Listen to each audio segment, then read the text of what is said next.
we have a few more classics over here. We have a Corvette Stingray.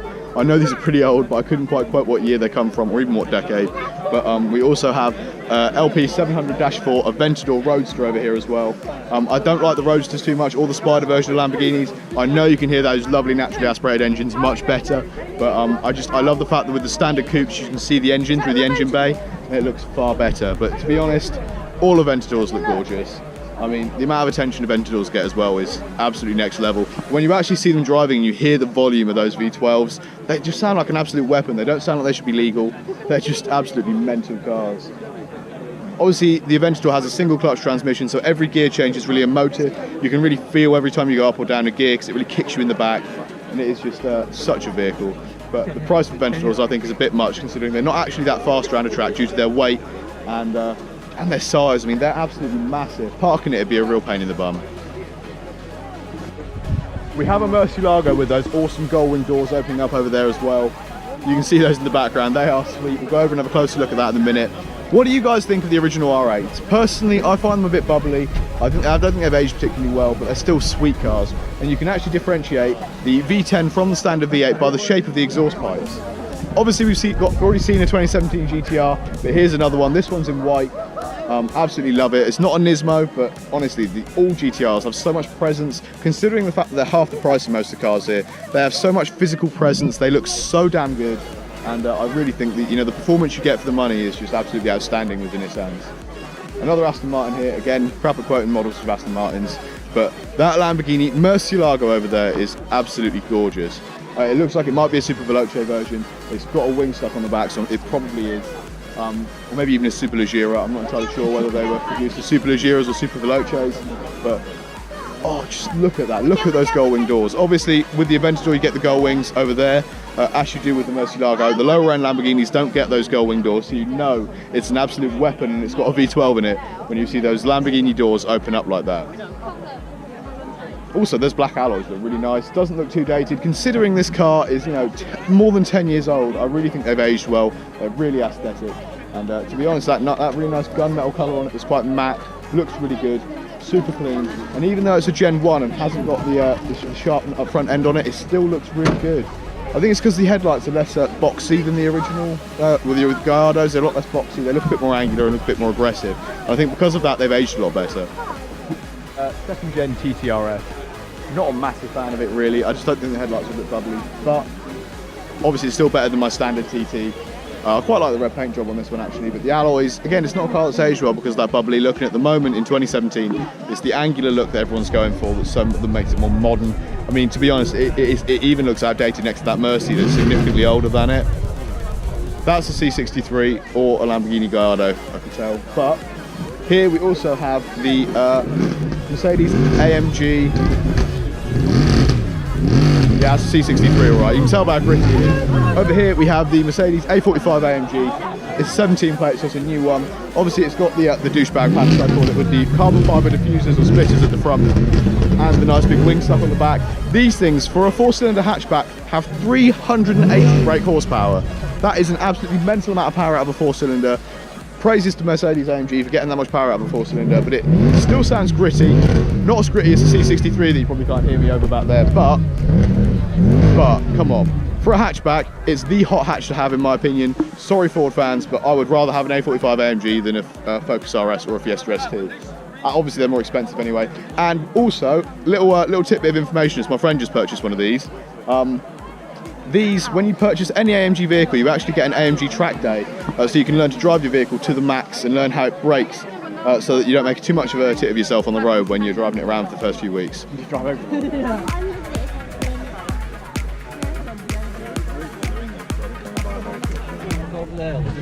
So we do have another Verde Mantis Lamborghini Huracan over here.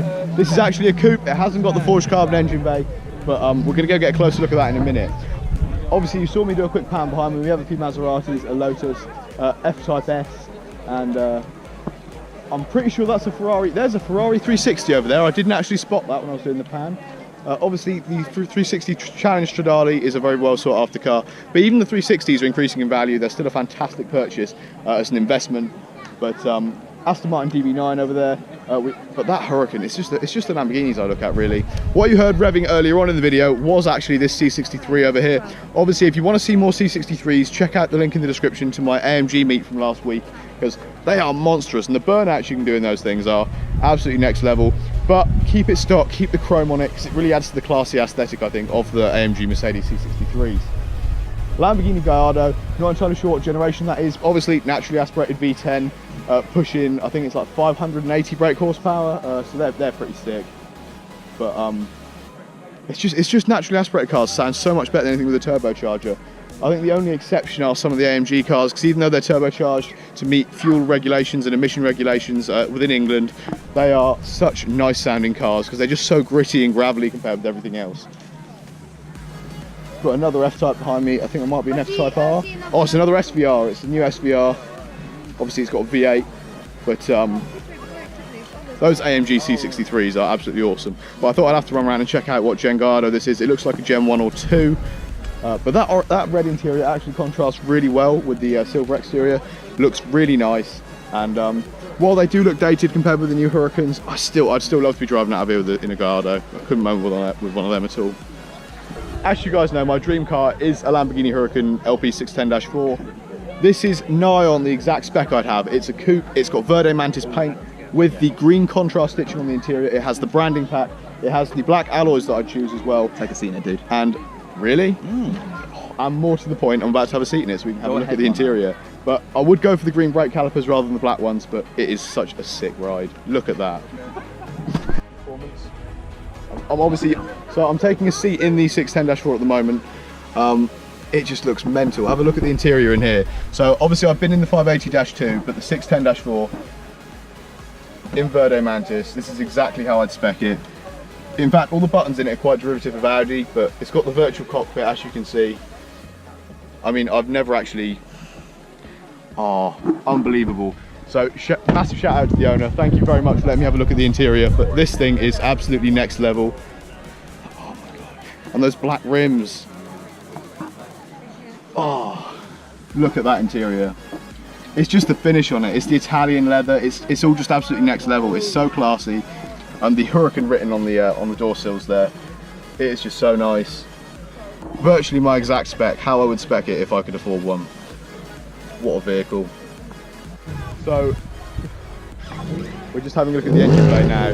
C63 is still revving. I feel sorry for the amount of petrol he's going to spend today, but obviously we've got the reversing camera as well. Obviously it's a necessity with a car of this value. Especially because I can't park. Yeah, I'm so used to parking as well, especially going backwards. But you're going to go forwards fast. No, I'm bad at both. Oh, look at that. That is gorgeous. Obviously we've got the naturally aspirated V10, and if you look closer in it, it should have the firing order of the pistons written on it somewhere, but that would be just under the flap. But it is just such an unbelievable car, and I love the fact that Lamborghini is still producing the naturally aspirated engines. You know, they're not too concerned about the emissions regulations and everything. They're just producing the best sounding, most ridiculous cars they possibly can, and it is just such a vehicle. And I love Verde Mantis. I'd be hard pushed to choose between this and the Rancho Borealis, but I think I'd have to go for the Verde Mantis. It's just so striking and so eye-catching. You can't miss it going down the road.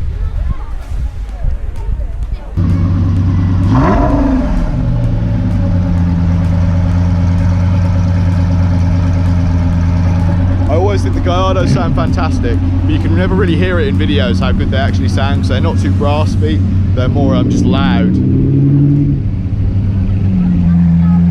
So that's what a naturally aspirated V12 sounds like. Even idling stood next to me. I have to speak up for you to hear me. It's that loud. It's absolutely ridiculous. And these things really scream when they rev as well. So hopefully we'll get a rev in a second.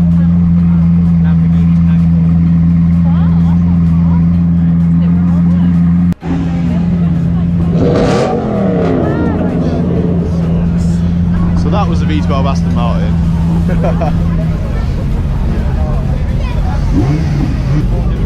That was a Vantage GTA.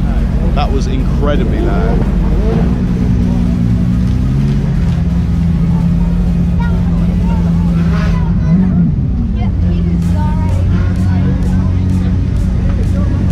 First gen R8 V10. You can tell by the exhaust stand there, so they're big. So the V8 has two separate exhausts, the V10 has one big one, and it has V10 written on the side of it as well.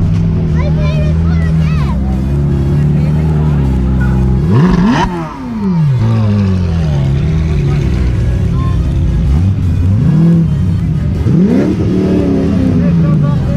TVR actually didn't sound too bad. It was outshone a bit by the Ferrari, unfortunately, but it still sounded pretty good. All the supercars are lining up for a top speed run. However, it's getting a bit wet, so hopefully they'll get a few good runs in before the ground gets too wet and they don't get a lot of traction. We're going to try and hide under the trees, but I haven't got a jacket with me, and unfortunately my nipples are going to be sticking out of this shirt because it's a bit tight. In the rain, obviously there's a few convertibles. We have a 360 Ferrari over there with the top open. That is depressing.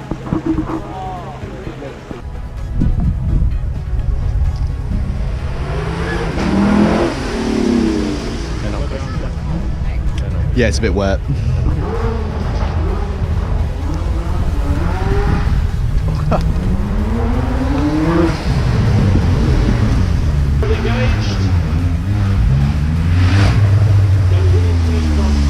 That sounds meaty. To be fair, so he launch controlled it, and you can see the second he launched, traction control enabled just stopped him accelerating completely. It's far too wet, because it's just like the right level of wet to have like no traction whatsoever. It's really crap. What are you going to do? Believe it or not, there is actually a 360 Challenge Stradale here, even though I haven't seen it yet, and it's about to do the run. So, Stradman, this is for you.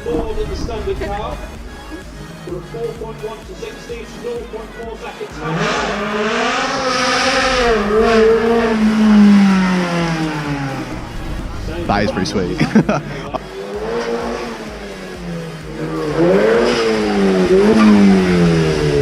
Oh, you can hear those turbos spooling. They sounded awesome. You can hear them flutter. Gorgeous. The 16, 204 mile an hour top speed.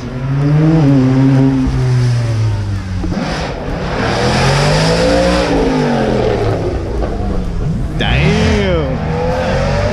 That sounds absolutely gorgeous. Oh.